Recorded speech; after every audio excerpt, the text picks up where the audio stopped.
to say about her. And so I'm excited that we're going to be doing this session together. And good news, it's not going to take actually a full hour. So you'll have time back, but I think you're going to get a lot of great information. So I hope you liked our nod to the NHRA drag races. I have been, this is probably going to surprise a few people, but I've actually been to many drag races in my lifetime, most of them as an adult, and I find them absolutely invigorating when they are going down the quarter mile. And I think that there is a lot of a metaphor that can be drawn from what it takes to go down the quarter mile. If you've ever been to a drag race, by the way, they do it at the Speedway. I have not been there yet, but I can't wait to take my family so that they can experience that rumble in their chest. There's nothing like it, and the smell of nitro that makes you cry. But if you think about what it takes for those to go down, they are like pressing the gas. The drivers will spend hours and hours with a tree, actually just practicing when the light goes down and they hit the green. They press that tree. Can you hit the light? To make sure that they are in the minimal amount of time to go from green to accelerating down the quarter mile. And then if you think about all of the people that it takes to actually put that together, when they pit, after that, there is a crew of maybe 10, 12 people that each have a special job, and they have to be super, super good at that job because there's a limited amount of time that they can use to actually prepare that drag car for the next round. And so I think that's where we are in education. I'm so proud and excited about the work that you all did last year. So think about where we were this time last year. We were anxious. We were not sure how this is going to work with kids coming back with masks and social distancing, and we have culinary labs and all of these labs where kids are touching and doing things, and how are we going to make that work? And yet the great news of today is that what you did last year was absolutely astounding. And I think you're going to be really wowed and just probably gobstopped with the fact of what you did in each of these categories. And I think we're really fortunate in CTE to have a large crew of people. Our pit crew is big, and each one has a specialized job, but it takes everybody working together to make sure that our new teachers are supported, that our students are supported, that our teachers are supported when you get thrown into a new curriculum, which happens almost every year for a lot of you. And so we just want to take time to celebrate with you, but also kind of set the stage for this coming year so that you can kind of begin to think about how you can shift practice, add practice in your classroom, in your role, and what you can do to move the needle forward. Because when we move the needle forward as adults, we break through barriers for kids. And that's ultimately what we're all here for. We want to make sure that every student sees their future, sees a future of opportunity. And we know that CTE is one of the most fun things that students should be looking forward to on their schedule. And so I think as we press the gas, my line was stomp the gas. As we stomp the gas to go from 0 to 300 in a quarter mile, I think we can do it, guys. So I'm going to share my screen, and Ashley and I are going to go through a few slides just to kind of brief with you where we have been and also where we're headed for the next year. All right, so hang with me while I get us all into the slide deck. All right, Ashley, I'll drive, you go. All right, well, good afternoon, everyone. As Susan mentioned earlier, my name is Ashley Campbell, and I serve as your assistant director for CTE. So I am excited to see all of you that are on screen today and even see some names of individuals that I've interacted with before. Welcome back. We hope that you've had the time to reset and recharge over the summer and really took some time for yourself. So we're going to start out by talking about some goals that we have for CTE students, right? We can all read, so we're not going to read the slides verbatim, but we just want to point on some major things for goals for CTE students, right? And so we want students to choose a career path of their choosing. We understand that there are influences, and you all are the influencers, right? You all are the influence on students' lives to choose different things. You are in that position, you're in the trenches with them every single day. So your influence is going to impact their decision. So we want them to be passionate about that choice as well. We want them to be able to complete at the high school level a career pathway that is aligned to what they want to do, and maybe have an opportunity to do more than one of those. We want to also make sure that our students graduate with a leg up in reference to industry, so that way they will have certifications in order to obtain the highest wages that they possibly can and other opportunities. We also want them to be able to participate in any type of work-based learning, right? Whether it's a shadow experience, whether it is an internship, whether it is really just going to see a place of work, we want them to be informed about those opportunities. And we want to make sure that they have an action plan, right? And so as we graduate and we think about our experience of graduating from high school, we want to understand and make sure that they understand that they have a plan of action and they understand what exactly they're doing after they leave us.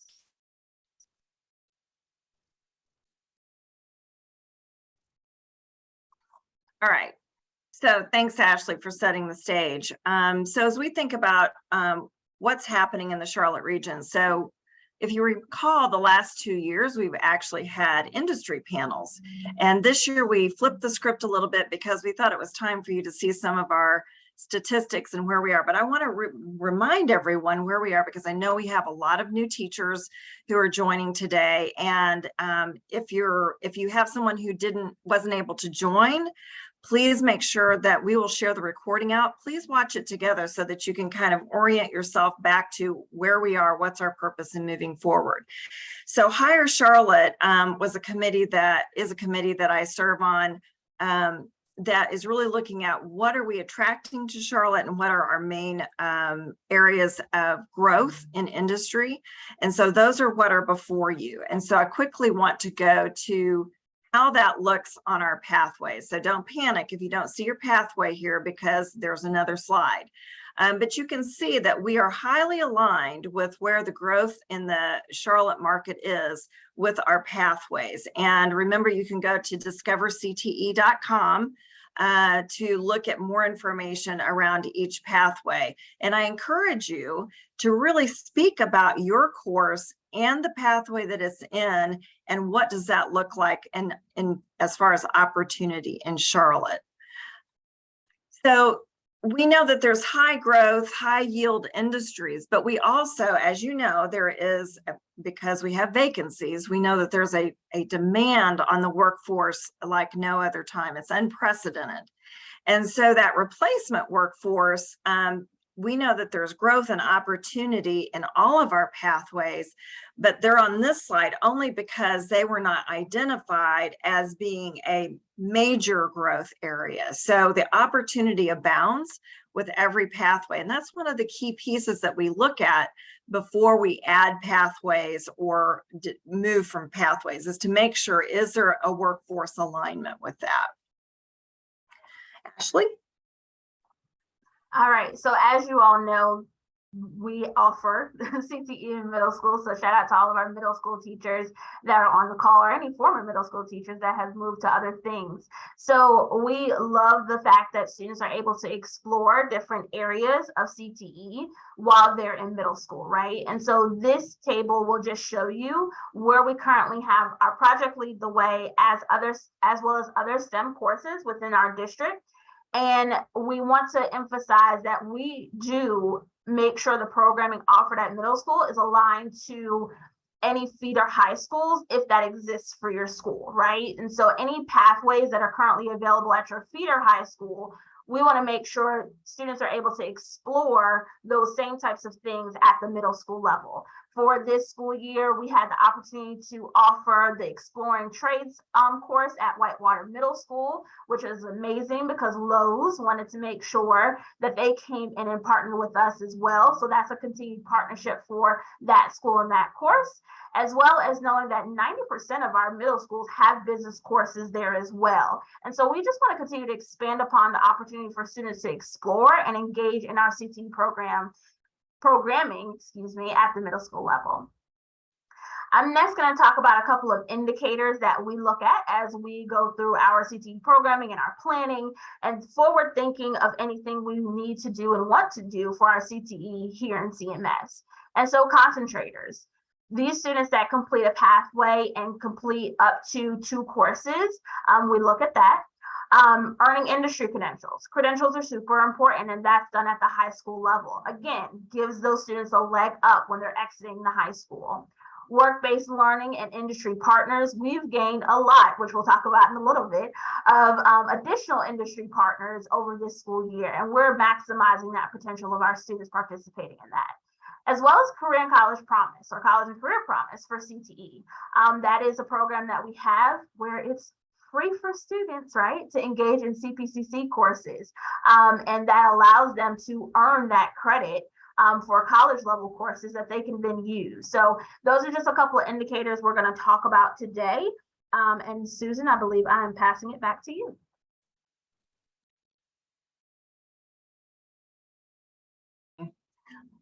So what you see before you are our internship partners, which is very exciting. If you think about where this was 5 years ago, it was pretty much Mayor's Youth. And I had a call this morning with a construction company and with the Charlotte Alliance about how to build more internships. So expect more of those to come. And I know sometimes we kind of think, well, that's the career development coordinator role. I want you to think this year about what your role as a teacher is in promoting connecting with students to help them action on those opportunities that are outside the classroom, because those are the opportunities that really help build and connect the reality of what's happening in the classroom out into the real world. And so I encourage you to always be talking about internships, looking for other ways for students to engage with employers so that they can begin to connect those dots. We had a really exciting year this year in work-based learning. And so this portion of our program is really to shout out. So I want to go back to the beginning when I said, think about where we were at the beginning of the year, right?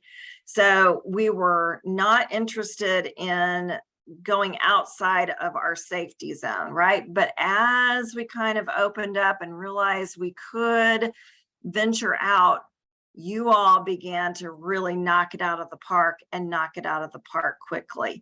And I am so proud of the work that you all have done. So I'm going to take a minute and let you just absorb what's on the screen.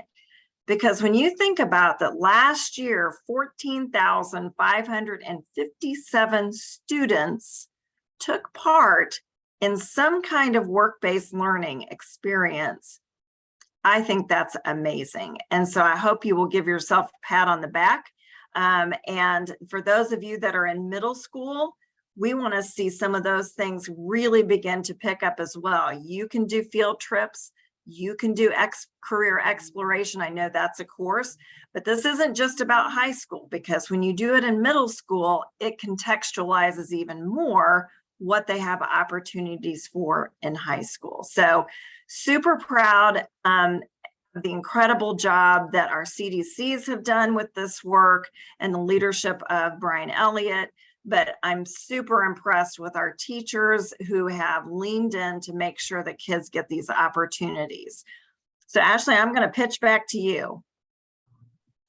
All right. So I want to talk really quickly about EOCs and PBMs. So EOCs, end of course exams, and PBMs, performance-based measures. And so those are 2 types of proofs of learning at the high school level. So as you can recall, in 2019 and 2020, we had a very interesting end of the school year. So because of that, we don't have any assessment data. We were not giving assessments because where were we? We were not at school, but we were still doing school, right? And so For the 2021 school year, we ended up, and this is mainly proficiency, this is all proficiency, at 64% proficient for 2020 and 2021.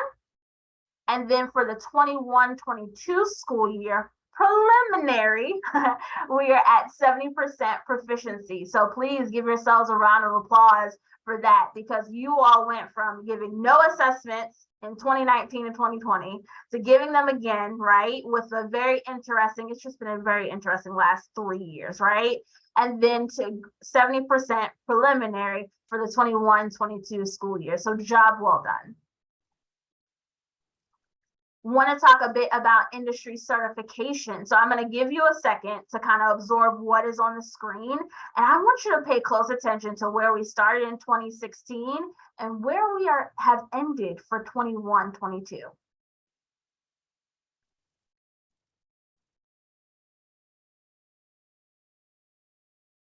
Can I just add, Ashley, that my heart beats every time I see this slide and the last slide, because it's just absolutely amazing what our teachers did and our support team and our central office to lead this work last year. I'm just in awe of everyone who's on and those who are not on. Yeah, absolutely. Sorry, I just had to throw that in. It's okay. It's hard not to get emotional thinking about where we were and where we are now, right? And so if you can look and see, that is 8,980 certifications for the 21-22 school year. Amazing, amazing job. So shout out to all teachers that administered said certifications, IFs for, talking with teachers all the time during planning about, okay, well, where are you embedding said certifications? To our PDCs as well for making sure everybody knew how to access the platform to take the certification. So thank you to all that are involved, especially our central office staff as well, for leading that work, ordering certifications, troubleshooting with individuals. We greatly appreciate it. And just to note, we're still in the top 10. I think we were 5th last year. I can't wait to see when that list comes out this year where we are. Absolutely. Okay, so I think you've got one more slide, right? Yep, I have 2 more actually. All right, more, sorry. Yeah, I get excited. It's okay, it's fine. So the next the indicator that I want to briefly touch on is concentrator. So earlier I mentioned that in order for a student to be a concentrator, they have to take a certain amount of courses within the pathway at the high school level. And so usually this is accomplished by students sometimes by their sophomore year, but majority their 11th grade year or their junior year. And so as you can see, we've had some dips, right? And we've had some raises. So if you can look and see here at the last for 21-22, we have about 2,900 students that were concentrators. And take a look at our top areas of concentration, right? So we have engineering, biomedical technology also serves as our health sciences. It leans on the side of biomedical sciences, marketing, Adobe, and software development. So these students are matriculating through the pathway. Shout out to our pathway development coordinators at the school who really focus on making sure students are placed in the courses they need to be placed in after they've taken one course. Shout out to any teachers and all teachers that are continuously marketing their courses, right? And saying, hey, like after you take this course, you need to go to this course. So that way students can become concentrators.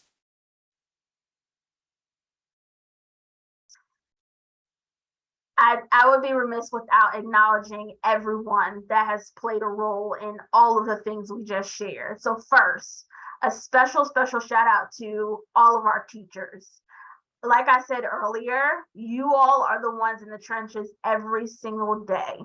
When you close that door and you instruct your students, you are in front of them, influencing them to be whatever they want to be and make a decision about their life post-graduation, right? So thank you to doing the work that it takes every single day to educate our students. I appreciate it not only as a fellow educator, but also as a parent of a middle schooler and a soon-to-be kindergartner. So I appreciate your dedication to students every single day. We want to also thank our support staff at the schools. So at every comprehensive high school, we have instructional facilitators who help coach teachers. We have career development coordinators who really focus on work-based learning, as well as college and career promise. And then we have our pathway development coordinators who make sure, again, that students matriculate through the pathways that are offered at your high school, and also reaching back to any middle schools that feed into their high school to really support and so students understand what is being offered at the high school that they go to. So thank you to all of our school-based CTE support staff.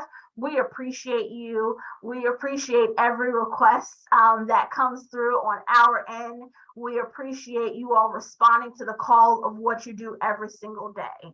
And lastly, we would also like to thank our central office staff and team. And so we are a team of about 20 individuals that consists of Susan, myself. We also have liaisons as well as pathway leads and accountability individuals and data individuals and individuals that lead the CTE support staff at the schools. So thank you to our central office team for continuously emphasizing the importance of CTE every single day in the work that you do. Again, without this pit crew and without this team, we couldn't celebrate the way we're celebrating. So thank you to all of you. You know, and I want to add in there, I want to talk a little bit about our middle school teachers before I move to the next slide, because they really set the stage for what happens. So I don't know if you know this, but last year we had over 10,000 students taking computer science courses in middle school. Isn't that amazing?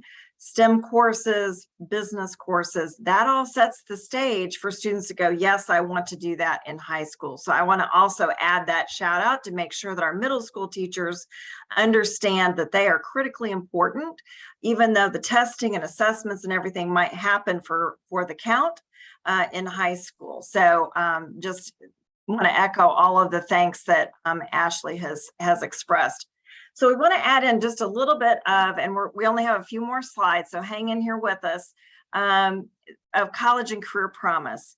So when we think about college and career promise, I want you to think about that as an extension of your, not just your pathway, but also how your like level 1 and level 2 courses could actually spark a student to take something that maybe you don't offer at your school. We have a lot of students who are taking CTE courses in with our college and career promise.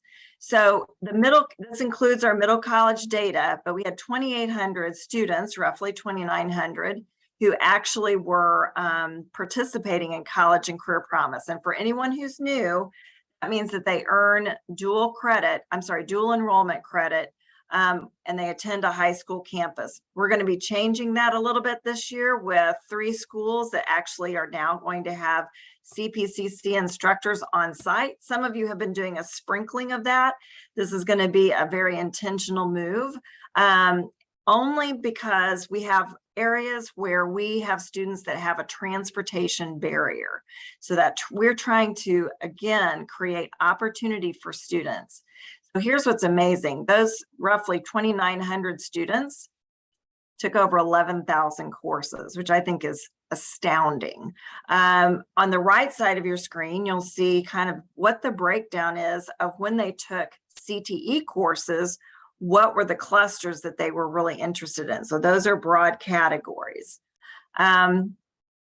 And I think it's important to note that 10% of those are aligned to a CTE pathway. And I want you to look at that in comparison to 2016-17. So we're going to continue to grow that, but what's your role in this? Well, your role is to continue to help educate kids about what are the different pathways that they can get to where they want to go and take action early in high school so that they have, one, reduce their college debt. They have some of those courses out of the way that maybe are not as exciting because they're going to transfer after they graduate, or they actually are getting started so that they have fewer courses to take once they get out of high school if they're going for an associate's or a training program. All of those are important. So you're going to be hearing a lot in your school, probably next week, if you haven't heard about it this week, about endorsements, diploma endorsements. So I want to take just a quick minute to just kind of orient you around the career endorsement, which is one of 6 different endorsements that students can earn on their diplomas. So this is one of the big 4 goals of the district. So we want to see 75% of our students graduating with 1 or more diploma endorsements by the end of 2024. So what are we doing that's going to impact that? Well, we encourage our kids to concentrate in CTE. We want to try to, I know sometimes there are kids that are taking our courses because they have an extra quality point, but is that really supporting them? So what are the coaching conversations? You know, you all have over 125 hours with students. That's a lot of time that you can have those one-on-one conversations to help students kind of navigate where is their future. CTE concentrators, that has to be, students have to check that box, as well as having an industry credential, which also includes work keys, which we haven't really talked a lot about, but work keys is important for gaining that endorsement. And then the GPA of 2.6. And also the ACT score. So I just wanted to run that through, but I also want to use that to contextualize kind of the call out of what we're looking for next year. So when you look at industry certifications, I pulled this slide back up. I'm so proud of this number of 8,980, but I just wonder, were there 20 more students maybe in your classroom that might have passed that certification? Was there anyone that maybe if we just leaned into a little bit more or gave some more supports to, that we would have actually gotten a higher number of credentials? And here's why this is important. That number is actually about all of the students in high school for this year who earned an industry credential.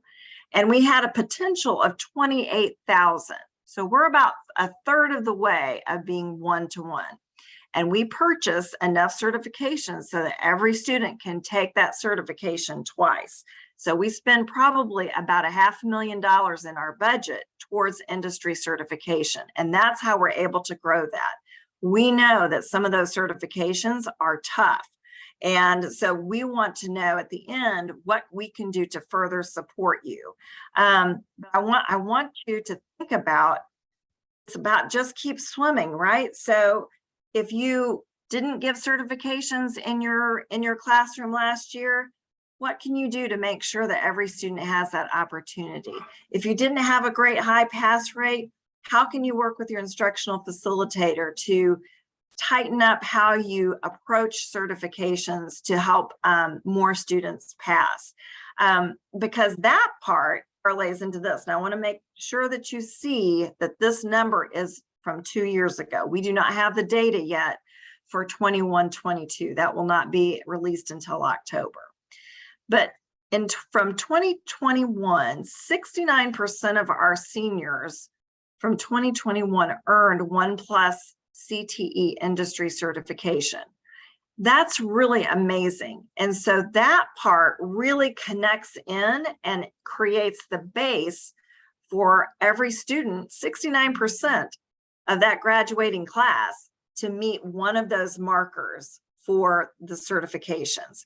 And so for the endorsement. So I think that's really important to keep in mind how this all ties together. It's not just about CTE making great numbers and giving the district something great. It's about our kids being able to set a vision for where they're going. And I think when we think about social emotional support, doesn't it make a difference when a student is excited about their future and how they can engage and balance out that social emotional piece? And so I really think you all play a super critical role in that. So our goal for this past year was 72%. So I'll be getting back to you to tell you whether or not we met that or not. Okay, so I think I'm going to pass it back to you, Ashley, to close out. All right, absolutely. So at the end of every meeting, right, we have to make sure we know where we're going, what's the direction we're going in. So here are our goals for 22-23 in reference to all of the things we talked about today. So ELC and PBM proficiency increased to 74%, concentrators 3,500, industry credentials overall, so that means the amount earned overall, 15,000. Percent of 22-23 seniors, which Susan just talked about a bit, with 1+ credential, we want to pump that up to 75%. So once we get that information in the fall, we'll make sure we revisit that as well. And then work-based learning opportunities, 15,000. We want to increase that. I want to also go back and emphasize to our middle school teachers, right? You all are setting the foundation for our students being able to explore it. So please know that your impact and your instruction every single day is going to, over time, impact these goals as well. So please keep that in mind for sure. We want to take this time to thank you for every single thing you do every day for our students here in CTE within our district. We appreciate you, we value you, we see you, and we hope that this school year is amazing for you. We wouldn't want to go without recognizing that we know that we'll have some challenges, right, this school year. We know what's going on with the climate of education right now. What we also want to challenge you to do is shift the narrative, right? Let's start thinking about what students can do, and let's think about what we can do in order to continue to support them in their learning. Okay. All right. So lastly, the very last slide, of course, is attendance, because we want to make sure that you have the participation you need for completing all these days. So I will throw it in the chat, as well as there are a couple of options for you to do on the screen as well. But if you would please fill that out so we can make sure that you are accounted for. Again, we want to apologize for the capacity issue. As soon as we are done here and the recording is available, we will send an email out so that way everyone will have access to it. Here's to an amazing 22-23 school year. Thank you for everything. Enjoy your time. Thank you, everyone. And I just put a note in the chat that if someone was not able to get in, all they need to do is watch and then add their attendance at the end, so to make sure that they get counted in that. So thank you again. Hope you have a phenomenal year. We look forward to seeing you in your classrooms.